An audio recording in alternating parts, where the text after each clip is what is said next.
ইয়াৰ দ্বাৰা জনোৱা হয় যে অহা ইংৰাজী 5/1/2025 জানুৱাৰী তাৰিখে ৰোজ ৰবিবাৰে দক্ষিণ পশ্চিম শগুনবাহী মছজিদে আকবৰ উদ্যোগত সমাজ সংস্কাৰমূলক অভিযান ও বিশ্ব শান্তিৰ কামনাৰে এক বিরাট ধর্মসভার আয়োজন করা হয়েছে। উক্ত সভাত মুখ্য অতিথি হিসাবে ওয়াজ ফরমাইবেন আলহাজ শেখ হজরত মৌলানা মুফতি আব্দুল বাতেন আনসারি সাহাব, উস্তাদে হাদিস মহেন্দ্রগঞ্জ মেঘালয়। বিশিষ্ট অতিথি হিসাবে ওয়াজ ফরমাইবেন আলহাজ শেখ হজরত মৌলানা মুফতি মমসাদ আল কাসমি সাহাব, গারে হেরা জামে মসজিদ ময়রাবাড়ি মুরিগাঁও আসাম।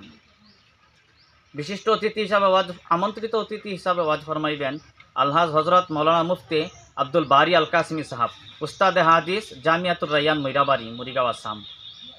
সম্মানীয় অতিথি হিসাবে ওয়াজ ফরমাইবেন হজরত মৌলানা রমজান আলী আল কাসমি সাহাব, ইমাম থানারত মার্কাজ মসজিদ ময়রাবাড়ি মুরিগাঁও আসাম। সম্মানীয় অতিথি হিসাবে ওয়াজ ফরমাইবেন হাফিজ উকারি হজরত মৌলানা আশিকুল্লাহ সাহাব, উস্তাদে হাদিস আনোয়ারুল উলুম উৎকাটি বানাত মাদ্রাসা। ওনাদের সাথে স্থানীয় ওলামা ইকরাম ও বুজুর্গান এদিন উপস্থিত থাকিব। গতিকে উক্ত সভাত সকলো ধৰ্মপ্ৰাণ ৰাইজক যথাসময়ত উপস্থিত থাকিবৰ বাবে অনুৰোধ জনোৱা হ'ল। বজাৰ পৰা আৰম্ভ হ'ব ৰাতিপুৱা। সকলোকে মই ৰাইজক মই অনুৰোধ কৰিব বিচাৰিম যে আমাৰ এইটো হ'ল ধৰ্মীয় সভা।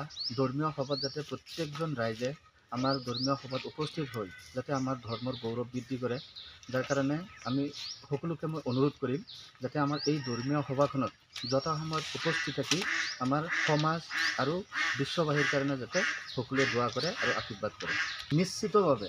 কাৰণ এই আমাৰ যিখন ধৰ্মীয় সভা আছে এইটোত অকল খালি ধৰ্মীয় বিষয়ে আলোচনা নহয়, ইয়াত কুসংস্কাৰৰ বিষয়ে আলোচনা কৰা হ'ব, যাতে ইয়াত আমি সুশিক্ষিতভাৱে আমি সমাজখন আগুৱাই লৈ যাব পাৰোঁ তাৰ বিষয়ে ইয়াত সম্পূৰ্ণভাৱে আলোচনা কৰা হ'ব, যাতে আমাৰ সমাজখনত যাতে কুসংস্কাৰ যিখিনি আছে সেইখিনি মুক্ত কৰি যাতে এখন সুস্থ সবল সমাজ আমি গঢ়ি তুলিব পাৰোঁ। সেই উদ্দেশ্যেৰে আমি কি কৰিছোঁ, এই শগুনবাহী গাঁৱত এখন বিৰাট ধৰ্মসভা আয়োজন কৰা হৈছে। এই ধৰ্মসভাখনত প্ৰত্যেকজন মুছলমান ৰাইজক বা সকলো ৰাইজক দলে বলে যোগদান কৰিবলৈ আমি অনুৰোধ জনাইছোঁ।